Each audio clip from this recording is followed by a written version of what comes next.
Hello there, Reg Reed. Thank you for joining me today, and you are not going to want to miss this video because we are going to be talking about something very important, and that is Bible translations. Now, I am an avid collector of the Bible. I've got big ones, I've got little ones, I've got thick ones, I've got thin ones. There are so many different types of Bibles available in English today that it can almost be overwhelming for new Christians. So what I would like to do, and what the intent of this video is to help you make an informed decision about what Bible translation is right for you. Now, we are not going to get into every single different version. There are so many of them. What I want to do instead is just talk about a few of the most common versions that you will encounter at church or hear quoted in different places. Now, before we talk about the actual Bible translations themselves, we need to talk about the philosophy behind Bible translation, and it is on a spectrum, okay? On one end of the spectrum, you have a very literal, word-for-word translation. This is what we call formal equivalency, okay? And the philosophy behind that is taking each word in its original language, because the Bible was written in Hebrew, a little bit of Aramaic, and Greek.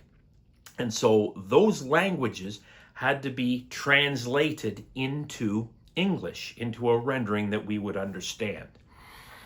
And what the formal equivalent philosophy is taking each word and trying to find an English equivalent that best matches the term that's being used in the original language. This is called word-for-word translation. Then on the other end of the spectrum, we have what's called a dynamic equivalency. And that is, rather than taking each individual word, let's take the whole thought, let's take the whole verse, sentence, phrase, whatever. And how would that best be translated into English? So you've got the two ends of the spectrum. And then in the middle, you've got Bibles that are neither formal nor dynamic. They're somewhere in the middle. And we're going to talk about some of the major Bible versions, and we're going to put them somewhere on this spectrum. Now, the first one I want to talk about is one of my personal favorite Bibles, and that is the New American Standard Bible. And it is a formal equivalent. It is a more word-for-word translation. Now, the problem with word-for-word translation is it can read somewhat awkwardly in some places. But I find the NASB the best for studying and doing deep dives and word studies and different things like that. Now, let's talk about the other end of the spectrum. Let's put a Bible on that end of the spectrum. Let's talk about the NLT, or the New Living Translation.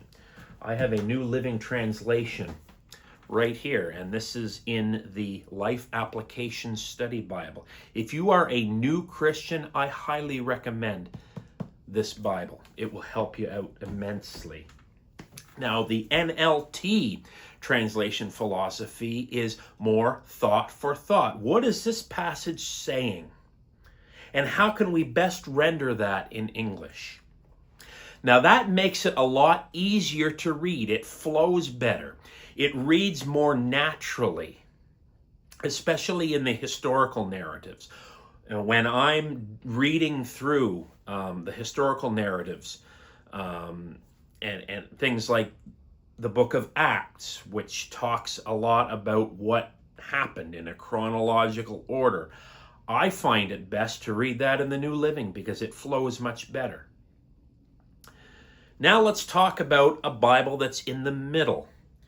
And we're going to talk about the New International Version. Now, I personally am not a big NIV guy. I don't have anything against it. I know a lot of people that really love it. It is probably the most popular version of the Bible available today, and I believe it's even passed in sales the King James Version, which we'll talk about in just a minute. Now, it is a balance between word for word and thought for thought. So if you're looking for somewhere more in the middle, the NIV might be for you. And close to the NIV, but maybe a little bit more on the formal side, would be the CSB, the Christian Standard Bible, which is put out by Holman. Okay, I am less familiar with that particular translation, so I don't know a whole lot about that one, to be honest with you. But I do know that's about where it falls. It's probably a little more formal than the New International Version. Now let's talk about the English Standard Version. Is another one of my favorite ones, and in fact, I do most of my devotional study out of an ESV. And it is very, very common amongst evangelicals. It is a newer version. It's less than 25 years old. It came out in the early 2000s, I believe 2001. So it is newer on the scene.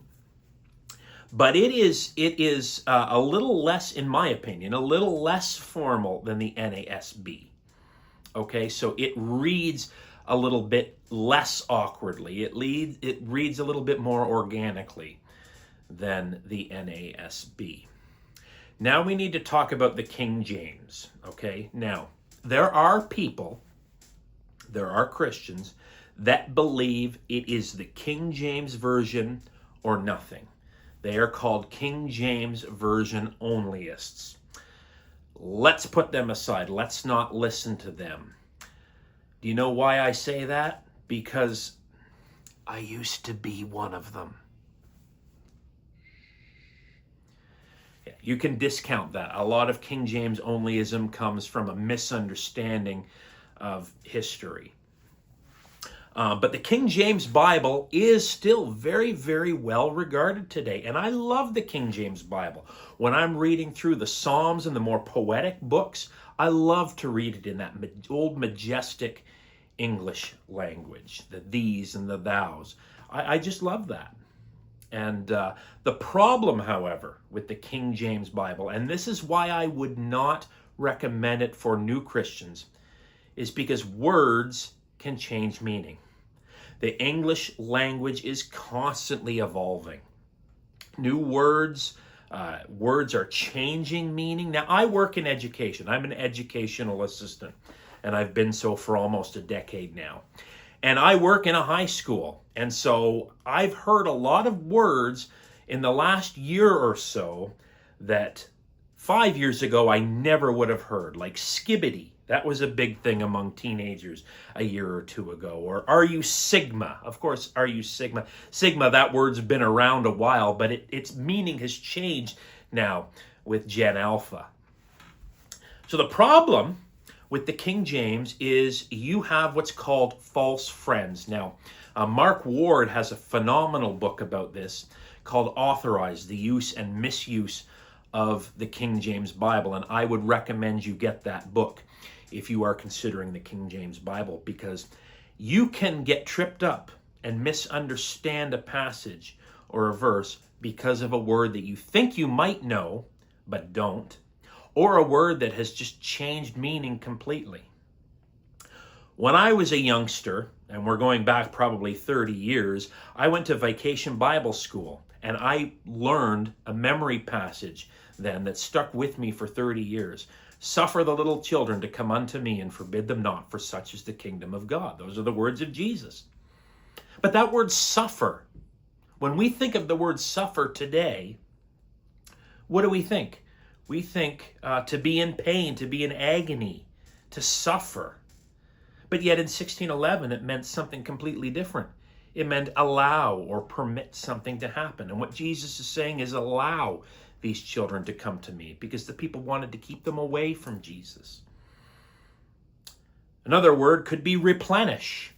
You know, God said to Adam and Eve, be fruitful and multiply and replenish the earth. Now, we think of the word replenish now to mean to fill again or to refill. I need to replenish my water supply.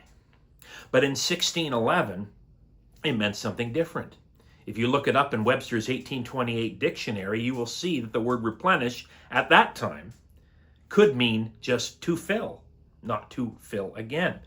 So that can be a problem, because that could lead to a false doctrine. There are people that believe that there was a pre-Adamite civilization, and they base that on the fact that God told them to replenish the earth. And they think that replenish means the same today as it did in 1611, to fill again. So, those are the major Bible translations. There's one more I want to talk about, and that is the New King James Bible, the New King James Version. And that came out in the 1980s. It has not been updated since. Okay, so it is almost 50 years old, 45 years old, and it has not been updated. So some of the language in that is getting to be a little bit outdated. Other versions that we've talked about, the NIV has been revised a couple of times, the most recent in 2011, I believe. The NASB has been revised. There's the 1977 edition, there's a 1995 edition, and it has been revised again, I believe, in 2020, but I could be wrong on that. So Bible versions go through different editions and different updates. But the New King James is based on the same text as the King James. And we're not going to get into Bible text and the Masoretic text and the critical text. We're not going to get into that today. That's a study for a different day. What I want to do is keep this very, very entry level.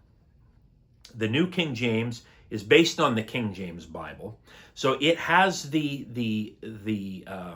spirit of the King James Bible. However, it has updated some of that language into, it doesn't use these and thous and thines anymore. Those have been updated to you and me and all of those types of things. So that would be on the more formal end as well, with the King James being a formal as well. Now, there's one more I want to talk about, and that is the Revised Standard Version, or the New Revised Standard Version.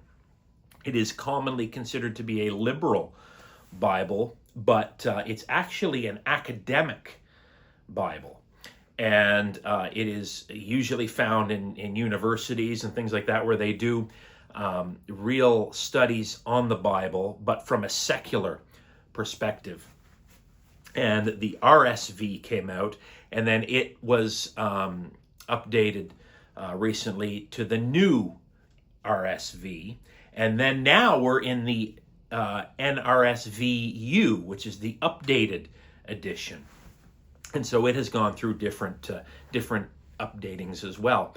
And it is, I would put that on the more formal side, but not as formal as the NASB or the ESV, but not quite as dynamic or center as, let's say, the Christian Standard Bible or the NIV. I know this is kind of difficult to understand without a timeline or without a drawing. So I really hope that this has helped you out a little bit and helped you make a decision about what Bible is best for me. So until next time, God bless.